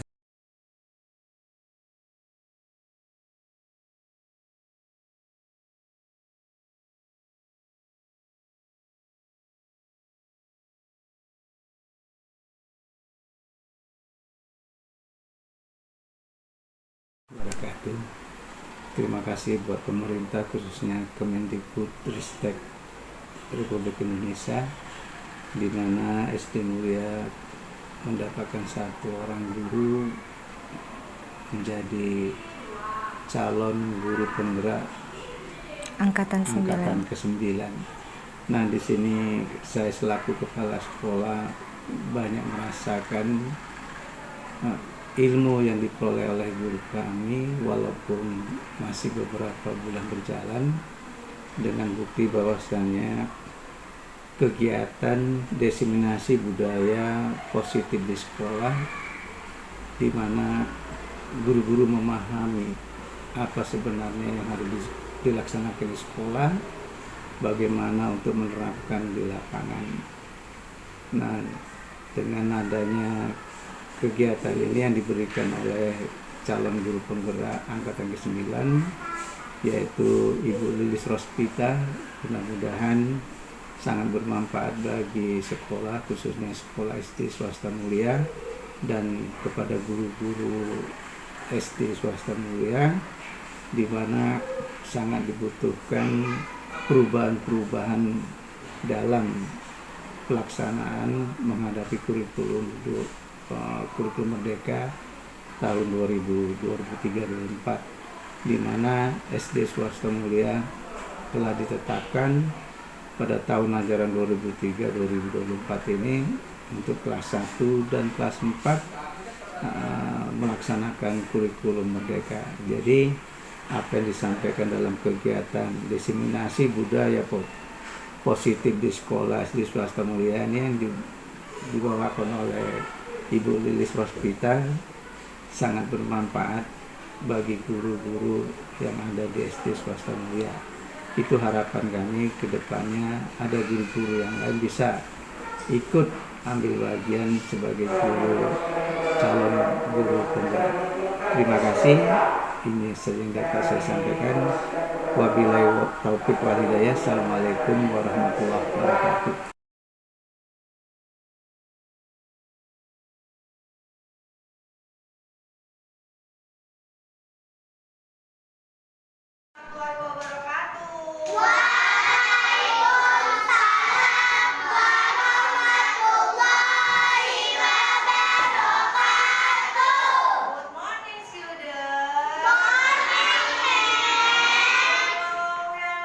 How are you today? I am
diberikan oleh saya ingin membuat sesuatu.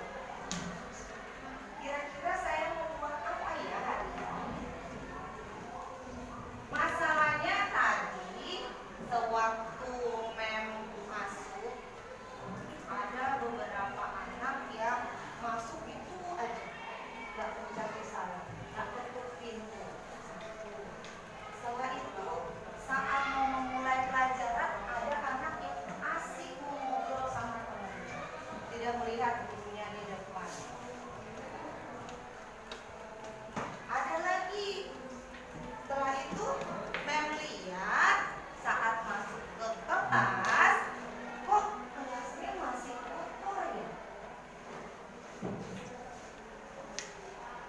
Selain itu ada lagi, bajunya bermain. Ada lagi saat mem lagi ngomong, dia juga ngomong di ujung sana dengan temannya. Nggak tahu dia ngomong. Oke, nah kira-kira itu perbuatan yang benar atau tidak di kelas kita? Tidak. Jadi kalau misalnya kita harus mematuhi peraturan tadi, biar semua jadi tertib, kita harus buat apa? Buat keyakinan kelas. Ada yang tahu apa itu keyakinan kelas?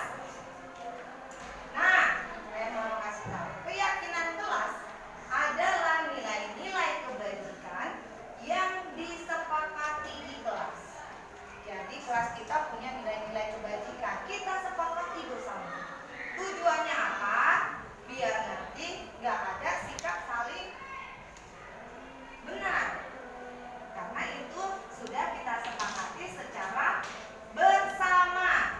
Jadi keyakinan kelas ini kita lakukan secara bersama-sama dengan nilai-nilai kebajikan. Kalau tadi saya kasih contoh, dia waktu masuk kelas, duduk aja padahal ada mem di sini, ada temannya. Itu melanggar nilai kebajikan yang mana? Apa? Tidak? Oh, berarti kesopanan. Kita tepuk tangan dulu.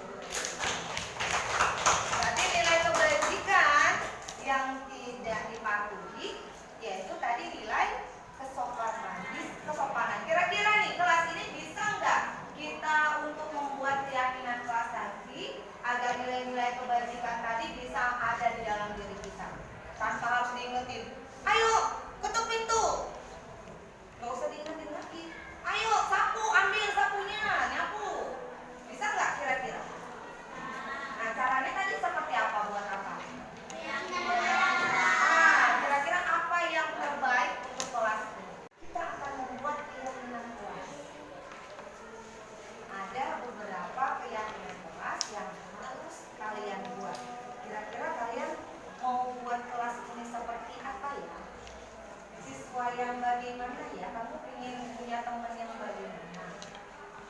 Ini keadaan kelas yang bagaimana? Yang nyaman, yang saling menghargai, punya rasa disiplin, mandiri. Mandiri itu artinya apa?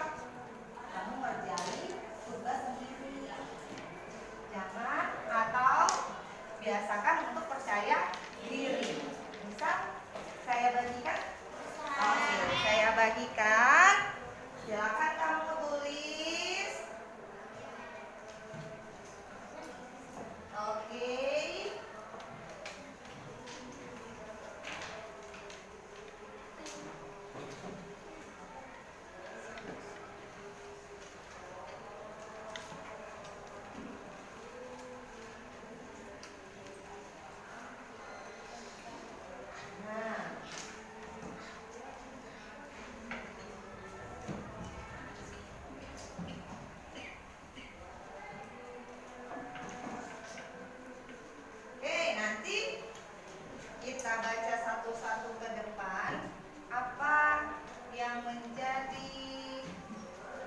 keyakinan kelas kamu. Oke. Nah, kita sudah ada. Silakan. Apa yang kamu keyakinan kelas dan menjadi nilai-nilai kebajikan di dalam diri kamu dan di dalam kelas kita. Oke? Sudah? Nah, silakan siapa yang mau maju ke depan untuk membacakan, boleh ya, satu-satu. Raihana, silakan. Apa yang menjadi keyakinan kelas kamu? Memakai seragam sesuai jadwal yang ditentukan. Oke, boleh? Oke, silakan ditempel di ujung sini. Boleh, iya benar. Selanjutnya, ya boleh. Apa yang menjadi keyakinan kelas kamu, Aisyah? Mengerjakan PR. Setuju? Oke, silakan. Yo, Rifki. Nah, kita susun kembali. Ada juga piket sesuai jadwal, disiplin atau tidak? Disiplin. Kalau melaksanakan tugas piket kelas, apakah itu kebersihan? Oke, kita pindah ya. Ini baru kita naikkan. Berbicara sopan dengan guru. Saling apa? Hormati, good. Meletakkan perlengkapan kelas di tempatnya. Disiplin. Ini makan saat jam istirahat. Disiplin. Mengembalikan barang yang dipinjam. Disiplin. Oke, menghargai apa nih? Menghormati, menolong. Oke, angkat tangan. Nah, kita yang ini. Mengucap salam saat masuk, bertanggung jawab. Kita tadi bertanggung jawab, ada yang mana? Piket sesuai Kelas. jadwal. Dia bertanggung Jawab. jawab. Meminta izin kepada guru. Ya, disiplin. Disiplin, boleh. Menjaga kebersihan, bertanggung jawab. Mengikuti sholat, bertanggung jawab. Ada lagi nih, duduk yang rapi. Disiplin. Disiplin apa bertanggung jawab? Disiplin. Kita boleh bertanggung jawab ya. Ada lagi, jujur dalam perkataan. Disiplin. Bertanggung jawab. Saling menghormati. Saling menghormati apa disiplin? Saling disiplin apa saling menghormati? Disiplin boleh. Memotong kuku kalau panjang. Bertawa. Setelah itu membawa HP jika diizinkan. Oke. Nah, kira-kira kalau mandiri itu kayak mana? Mengerjakan PR. Setelah itu apa? Iya, meletakkan barang-barang yang sudah tidak dipakai lagi di tempatnya, dalam bukunya lagi bergerak. Nah, kita udah dapat nih keyakinannya. Apa aja tadi? Disiplin,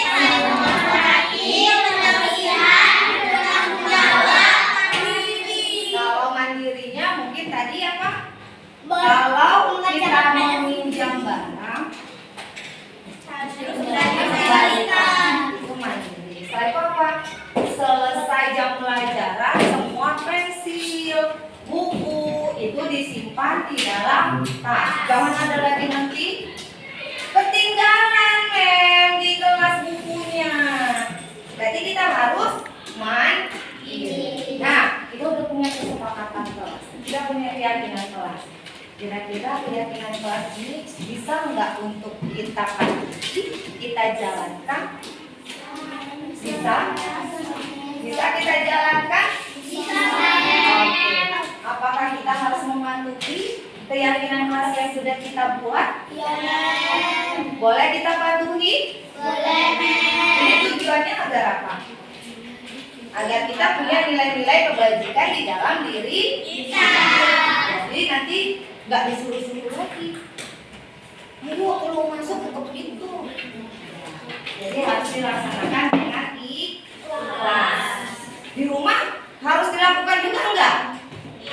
Iya, jadi tidak hanya di sekolah tapi di rumah juga. Nanti ini akan kita buat. Di sini keyakinan apa aja tadi yang sudah kita buat, kita tulis dan jadilah keyakinan kelas kita tempel di kelas kita. Jadi kalau misalnya nanti ada yang melanggar peraturan kelas yang sudah kita buat, bisa membacanya. Ada yang dibaca. Oke? Paham? Tepuk tangan dulu. Oke, terima kasih. Mudah-mudahan keyakinan kelas ini dapat dilaksanakan dengan baik. Saya akhiri dengan Assalamualaikum warahmatullahi wabarakatuh. Waalaikumsalam warahmatullahi wabarakatuh. Boleh. Assalamualaikum warahmatullahi wabarakatuh. Perkenalkan, nama saya Safia. Saya kelas 4 SD. Setelah kami membuat keyakinan kelas bersama menulis, saya merasa senang karena saya bisa belajar tentang nilai-nilai kebajikan dan akan menjadi lebih disiplin. Terima kasih menulis.